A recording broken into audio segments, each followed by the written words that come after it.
Advanced Salvo European Theatre, tactical World War II naval combat game. So this, as you can see, says that it's a solitaire strategy game with historical German, French, Italian and British warships, 1939 to 1945. And that is true. You get a huge number of ships in the game. They all have the stats on them. You can download third-party sheets where you can write down the stats onto a table and have everything next to you, so you can mark off damage, etc. But otherwise, everything's on the cards, and you might just need to do a small bit of record taking when it comes to damage. The game is not a traditional miniatures game in the sense that you have a table with figures and you move around using tape measures and protractors and everything to measure turns. It's kind of a hybrid between a board game and a tabletop war game. So you have the counters and you use a sheet of paper, or you can use a blue mat, a war games board.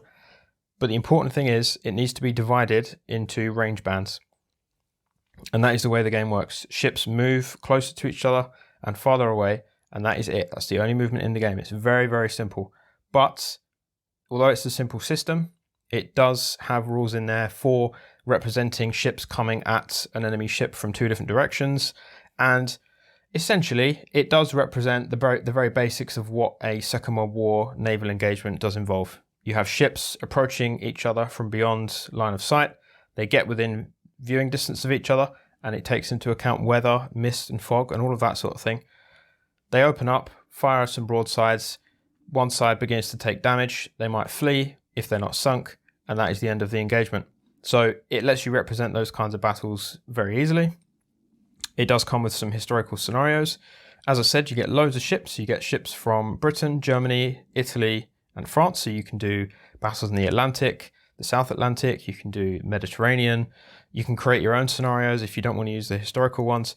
Really good game. And the way it works is very simple. So if you're going to use the basic system, it's called Advanced Salvo, but there are basic rules in there as well. It's very simply, you roll for initiative. The player who rolls highest, or not actually the player who goes highest, it tells you basically 1 to 3 allies go first. If it's a 4+, the Axis goes first, and there's some little modifiers for that, which gives it some period flavor. Whoever's going first, you get to move your ships first, then your opponent does theirs. Each ship gets to move once essentially. They can either close with the enemy, they can withdraw, or they can offer their broadside. And that is it as far as decisions have to go when it comes to movement. Once everyone's moved, you then get on to shooting. This is where some more decisions come into it. Each ship can fire at one target. There's modifiers for range. There's plunging fire rules. That's an advanced rule. Certain ships with smaller guns can only fire so far. Bigger guns obviously can fire a lot further. So there is some strategy there in, if you outgun your opponent, you want to try and keep your distance from them so that you can rain down fire and they can't. Once you've determined modifiers, etc., you roll your dice, you see if you straddle. If you straddle, you then roll on the straddle table. Very simple. And then that tells you what damage you do to the enemy. Once a ship reaches 0 flotation, they are sunk. If they reach 0 speed, they're dead in the water. If they lose their turrets, they can't shoot, etc., etc. It's all very intuitive. It all makes sense. If you go then into use the advanced rules, because that basically what I've just described is how the basic game works. You move your ships, you fire at each other, you keep going until one side either withdraws or until you sink all the enemy ships. The advanced rules add a lot more detail, and you get things like special damage, critical hits. There's more rules to do with nuances in differences between secondary gun sizes. You've got differences in speed for initiative and that sort of thing. So the actual size of the ship and the speeds of the ships impacts all that kind of thing. So it does have some really good special rules as well. And I highly recommend the game.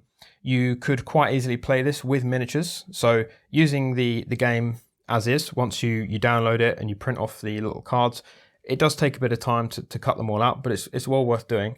You can use those, and then you can do what I'm planning on doing, which is slowly building a collection of miniature ships and using those in place of the counters. You can still keep the counters next to you so that you've got the stats, or you can use a downloaded sheet you can record all the stats on a sheet and use the stats from that instead.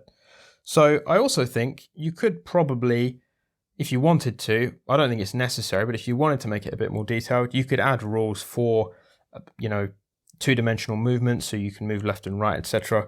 You could keep it to a grid. You probably could get it to work with using, like, getting rid of the grid completely and introducing angles and inches and centimeters and moving around like that.